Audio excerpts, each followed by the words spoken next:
Hello and welcome to another episode of the Sibme Coach Replay Show. I'm your host, Cory Camp. And today we have my good friend, TJ Hoffman with us. TJ is our Chief Operating Officer here at Sibme. And prior to joining Sibme, he managed the new teacher induction for Houston ISD, which is a huge overtaking. It's a large school district. He coached on technology implementation in schools and has worked for 10 years as a teacher and school leader. So welcome to the Coach Replay Show, TJ. Thanks, Cory. I'm excited to join you today. Yeah, me too. And I'm really excited about this topic. It's a really timely topic. It's something I remember talking a lot about years ago. I'd bring this up a lot in my topic, and I've kind of gotten away from that in training sessions, but it's perfect for this time of the year because we're in the thick of it. We're talking about coaching through difficult times in a teacher's life, and specifically a common time for all teachers, DEVOLSON, which is the difficult time for lots and lots of teachers that everyone's going through right now. It kind of hits everybody at the same time. So TJ, tell us what DEVOLSON is. It's sort of a tongue-in-cheek play on, I think, something that we've seen from lots and lots of research about lots of sentiment surveys of teachers around the world, this time of the school year, and the nickname or the acronym is the dark, evil vortex of late September, October, and November. It's something that I found a couple of years ago, actually, when I was working on a blog post for Sibme. I had never heard of it, but I read another blog post by a teacher who was talking about DEVOLSON and her experience with it. And it reminded me actually of something that I experienced when I was going through training with the New Teacher Center and learning how to train new teachers and mentor new teachers. And some work that Moir had done, and we can look at this little chart if you want to. So the developmental phases for the first year of teaching, this was something that we learned a lot about, and that I really took to heart when I was working with new teachers over the course of my career working with new teachers, and sort of that over the course of a school year, on average, a teacher feels a certain way about their job. They feel a certain way about how they're doing at their job, but also just sort of, whether they want to come to work or not, sort of just things about that. And it follows after, she surveyed thousands and thousands of teachers and found that it sort of follows this trajectory. It follows this line over the course of, the American school year that starts in August and ends in June or July. That essentially, at the beginning of the year, we have this sort of anticipatory phase where we're all really excited about the coming school year and all the hopes, but that very, very quickly we sort of dip into a survival phase where, all those hopes and dreams, all those lesson plans that we'd spent the summer working on, all those things that we worked really hard to go to conferences about and learn about and do book studies and all that sort of stuff, meets reality, right? And it meets the everyday reality of school. And we start to sort of feel like we're just surviving in our day-to-day lives in schools. And then, that place kind of bottoms out in DEVOLSON this time, late September, October, all the way through to the end of the first semester, where we go through this sort of disillusionment phase.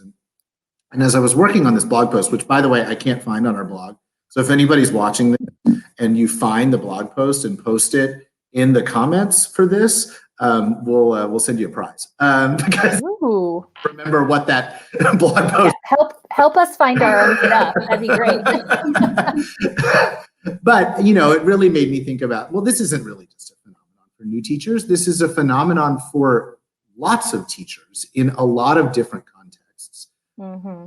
At the end of the first semester and going into that holiday break, that semester break, a lot of us feel just overwhelmed and kind of like, if I have to handle one more thing other than what I'm just coming to work to do on a day-to-day basis, I'm going to lose it. Yeah, we're exhausted. Yeah. It's a hard job, right? I mean, it's an incredible job. It's isolating. It's stressful. You don't really have any downtime because you got kids in front of you all day long. And so, after 2 or 3 months of that, it can get really overwhelming. Yeah, I think that's why we're so anxious for that winter break. I think that time of year also, you've got your winter holidays, your Thanksgiving, your Christmas, your all the holidays that we celebrate, or the things that we do over winter break, and just all life in general outside of our schools, plus all the things in our classroom.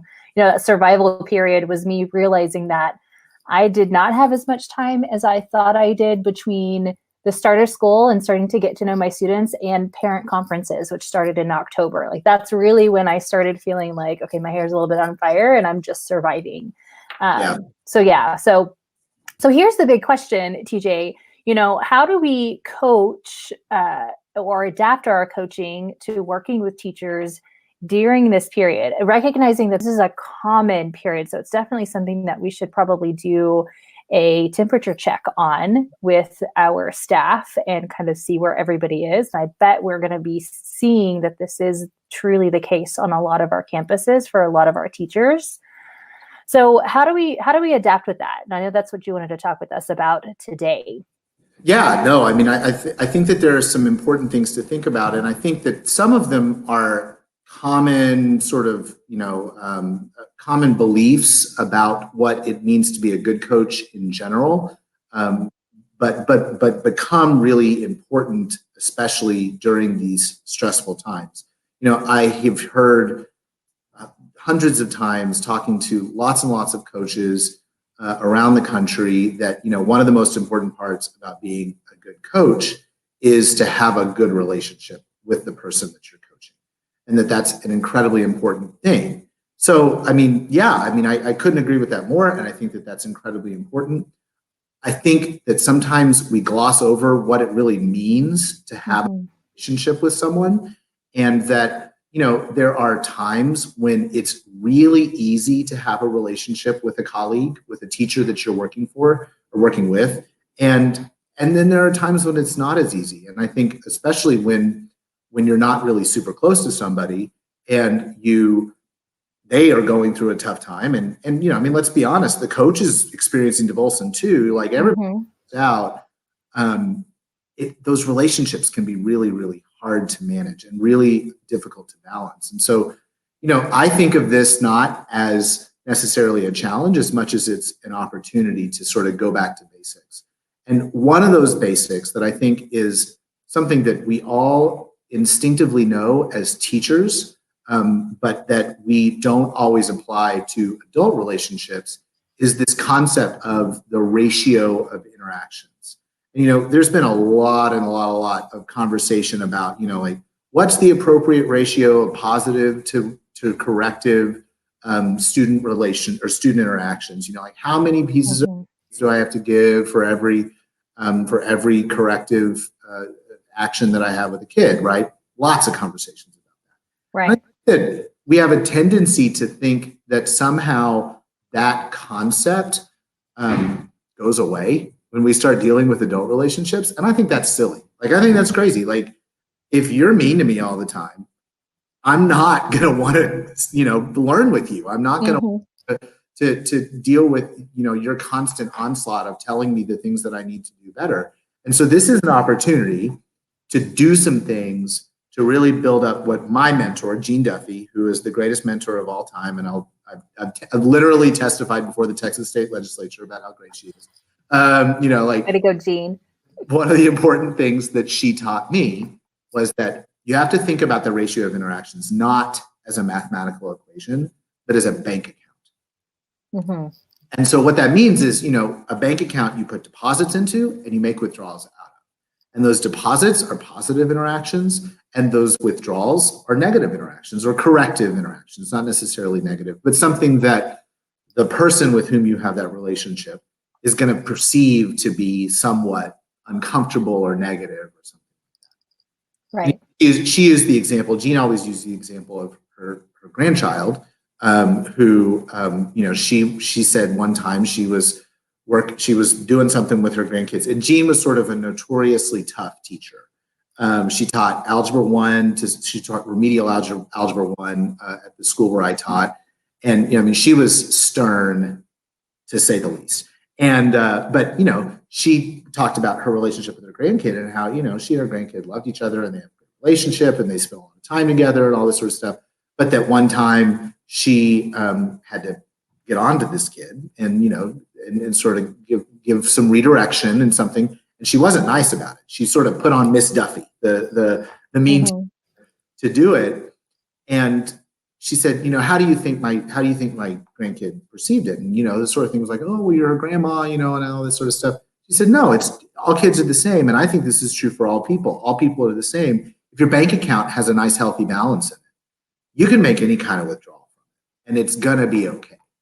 So this period of disillusionment is a bad time to make a lot of withdrawals from that bank account by constantly coming to someone and saying, okay, here's something new you need to do in your classroom. Here are the things that you're doing wrong. Here are the things that you need to fix. And the tricky thing about that is frequently during this time is when a lot of those things uncover themselves. Right, really your classroom management, yes.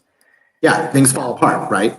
And so that's when, as a coach, I go in and I think, oh my gosh, all this stuff is happening, and all these things are going wrong. I need to, provide this teacher with some support. This is my perception of it from the coach. I need to provide this teacher with some support so that they can get out of this. They're drowning. They need someone to come in and throw them a life preserver. But think about it from the other perspective, right? Really what that is corrective behavior. You're telling someone something that they're doing wrong and giving them an opportunity to fix it. And that can be a negative withdrawal from that bank account. And so you just have to think about how much of a healthy balance do I have with this teacher? If we're not really, really close with one another, then if I just come in and only do those things where I'm correcting them, then I'm making withdrawals, even if I'm doing it out of the goodness of my heart and my desire to, do what's right for kids and all those sorts of things.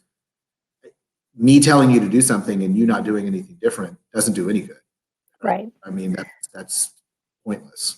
Well, and I think it's a really important, I love that analogy and I love that kind of reminder because, we've got to remember that many instructional coaches, especially here in the US, they were amazing teachers one time before, and they did amazing things with the young learners in front of them, but they haven't maybe had as much training on working with adult learners and working with other adults. And it's a whole different boat. And one of the things I struggled with was I always had a pretty good sense of, can I make a withdrawal and putting into that bank account ahead of time, but I struggled with when it was okay to make that withdrawal, then it was like a big amount. And then, okay, you did that. That's amazing. Let's do now this one. And I did too many big withdrawals in too close of a time without putting some things back into it. Like that was something that I frequently fell into. And if that happens, especially during this period, it can really be detrimental. So that's one of the things that I'd like to talk about is this is such a large part of that school year, that disillusionment, the DEVOLSON period. What are some things that we can do to still make this time a productive and conducive time towards our work together with their teachers? How do we go ahead and navigate that? Yeah, and I think that there are a lot of things you can do, and some of them are seemingly kind of silly, like they don't seem like they're that important, but like one of the things that you can do is you can take some time to make some deposits into that bank account. Go through and do seemingly kind of silly things, like, giving little, buy a muffin, bring it by, make cookies for all your teachers. It's pumpkin spice time, get some lattes or something like that. Like those things seem not that important, but it's a deposit. It's a little deposit, but it's still a deposit into that. And then you can make some larger deposits by really going in and finding things to celebrate about what the teacher's doing well.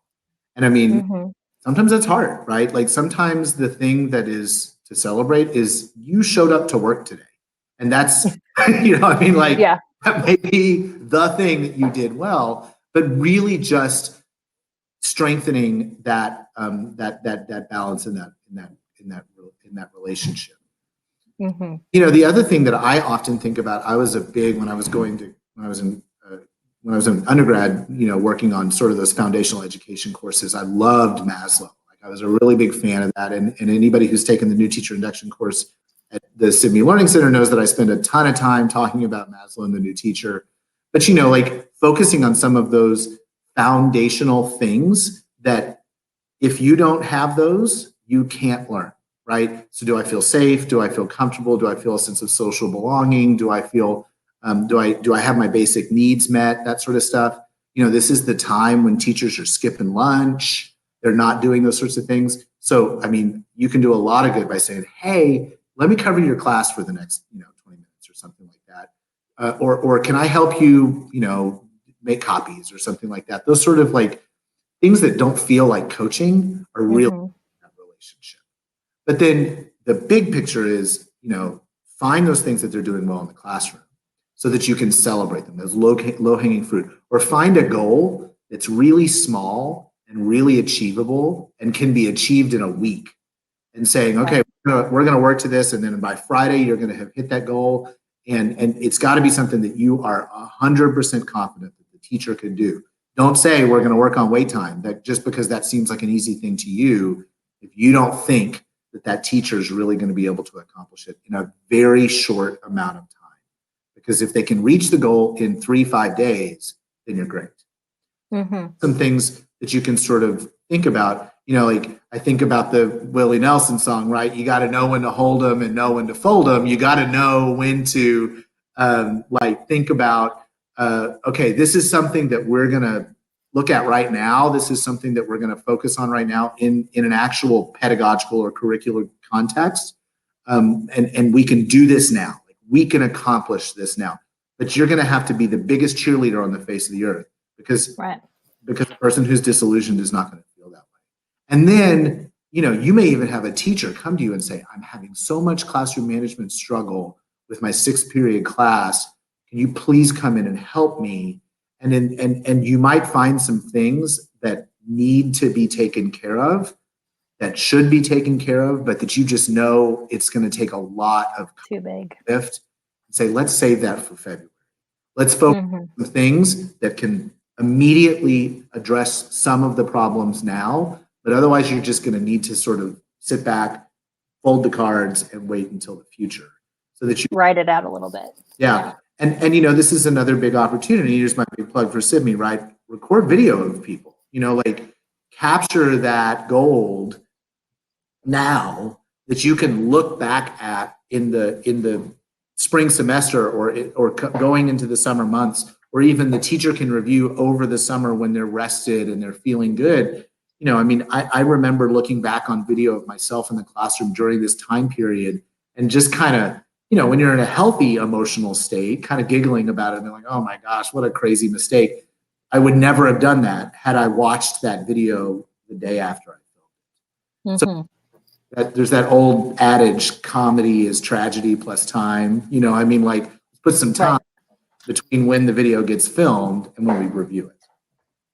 Yeah, and that's one of my favorite takeaways. You mentioned the new teacher induction course. One of my favorite activities, and it's one of the first ones mentioned, is, kind of from even day one, even before we're in the disillusionment phase, with our new teachers, getting them to start to record and record often and just hold on to those recordings. It's not about them going in and self-reflecting, especially with new teachers. They don't really have the reflective capacity at that time. Many don't, to do that on their own, but it's like you said, it's that gold that they get to save up for later on. And then the end of the year, giving them that process to, let's take a look back in time real quick and let's just celebrate how far we've come and the places we started out strong and continued strong, and to start to think about what our professional vision is for next year. So yeah, because even if you've even an experienced teacher, even if you've closed that gap that you had in the middle of November, when you're watching that video at the end of the year, there's still something you can learn from that, right? It's very easy for me to fall back into old habits, and so I can say, well, I'm going going to prevent that from happening next year? Because, that's really the thing. And I think about sort of the last big picture here is, I think about Carl Glickman's framework for differentiated coaching and, the sort of ICF framework. Our goal is to sort of move teachers towards autonomy, to have them be autonomously reflective and being able to look back at what they did on their own and grow. But that, at different periods throughout the year, your coaching style might need to shift from being instructive, where you're really giving someone resources, skills, pedagogical practices, really providing them with the information. You're modeling, you're giving them, sample lesson plans, that sort of stuff.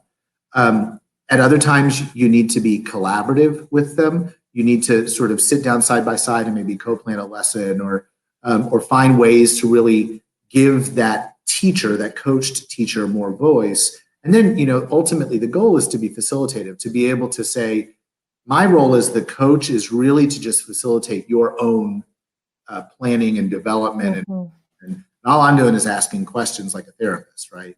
Well, during this DEVOLSON period, if I'm really struggling with something as a teacher, even though it's, halfway through the school year, if you come in to me and you say to me, well, how do you think you should handle that problem in a sort of, which at the end of the year might not feel the same way, that can be really destructive to that coaching relationship, because what I hear is, you're not going to help me solve this. So you might need to be collaborative, or you might need to, at sometimes even be instructive.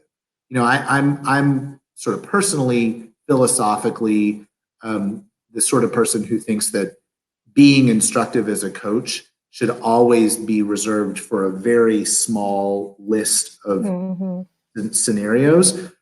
But sometimes those scenarios come up during this DEVOLSON time period. Where you Elena Aguilar in her... Give them this worksheet tomorrow. You can do it. Yeah, exactly. Elena Aguilar in her book, The Art of Coaching, which is an oldie but goodie. It's not that old, but I've been rereading it recently, and she calls instructive coaching directive is kind of how she labels it. She said, they can be used synonymously, but she is a really great example of a teacher who was kind of in this, like, I am just doing the best I can to keep my head just barely above water. I just need you to tell me. Like, I get it. I know I'm supposed to be reflective, but tell me. And so knowing when, kind of going back to know when to hold them and know when to fold them kind of thing, knowing when you need to step into these different types of roles that are going to be the best bang for your buck with that time. Help deposit. Yeah. I'll close with sort of a funny story about my own experience my first year teaching. I was always bad at submitting attendance on time, like always. Who's good at that? I mean, really. And I mean, Cory, me, I'm bad at doing everything on time. But I didn't, at the beginning of the year, we had people telling us, you need to submit your ADA attendance. Your ADA attendance needs to go in at this particular time. It was 9:30 on my campus. And I didn't know what ADA stood for. I thought that it had something to do with the Americans with Disabilities Act. And I said, well, I don't have any disabled children in my classroom, so I guess this doesn't matter. So I can just submit my attendance whenever I want. Had my coach come in and been like, well, let's collaborate around this, or how do you think the solution? Because I was getting in trouble every day. Like, the attendance office was calling me and calling at me every day. And you in trouble? I couldn't imagine. Yeah, I know. But I mean, like, Jean was like, that's, and she explained to me what it meant. And I was like, oh, okay, so this has to do with how we get paid. Okay, that's important. And then I started submitting at least my ADA attendance. So, sometimes you don't need to be collaborative or facilitative because it's an easy solution, right. And those are the best opportunities. If you can find at this time of the year an easy solution for somebody and just give it to them and have them solve a problem, that's the trifecta, right? You're helping deposit in that bank account, you're building a relationship, you're meeting those sort of foundational Maslow needs, and they're growing, they're getting better. So, I mean, like, great, do that. Yeah, definitely. Yeah, definitely looking for those opportunities. And again, I just think the awareness, is powerful for us. For me as a virtual coach, where I'm not tied to a particular campus or any campus really, and I'm working with teachers. It's a really good reminder for this time of year. I know it is for me just as a mom, as a mom with kids in school right now. I'm totally in that disillusionment phase where I'm trying to plan Thanksgiving dinner and put together lists for Christmas. And so yes, I need people to be a little bit more instructive with me for my own stuff. So Yeah. This has been an awesome conversation, TJ. I'm hoping somebody does find our blog post that we were missing on this topic, but I really it's a couple years old because Yeah. I wrote it when I first started working here, so you can go back pages in the blog to find the article. But yeah. Well, find it and post it, and we'll be sure to send you a prize. Yes, definitely. we like to reward that type of behavior. I think it also would be interesting to hear from our viewers what ideas do they have for making those deposits at this time of year? What are you doing, or what ideas do you have? What's worked with you? I think it'd be great to just build up, because we're right in the thick of it. We're right in the middle of it. So, I mean, it's only mid-November, so we've still got another month and a half of this, a couple more weeks of school. Of this phase before people come back rejuvenated, excited for the new year. So this will be good. All right. Well, thanks again for joining us, TJ. And audience, tune in next week for another episode of the Sibme Coach Replay Show. Thanks a lot.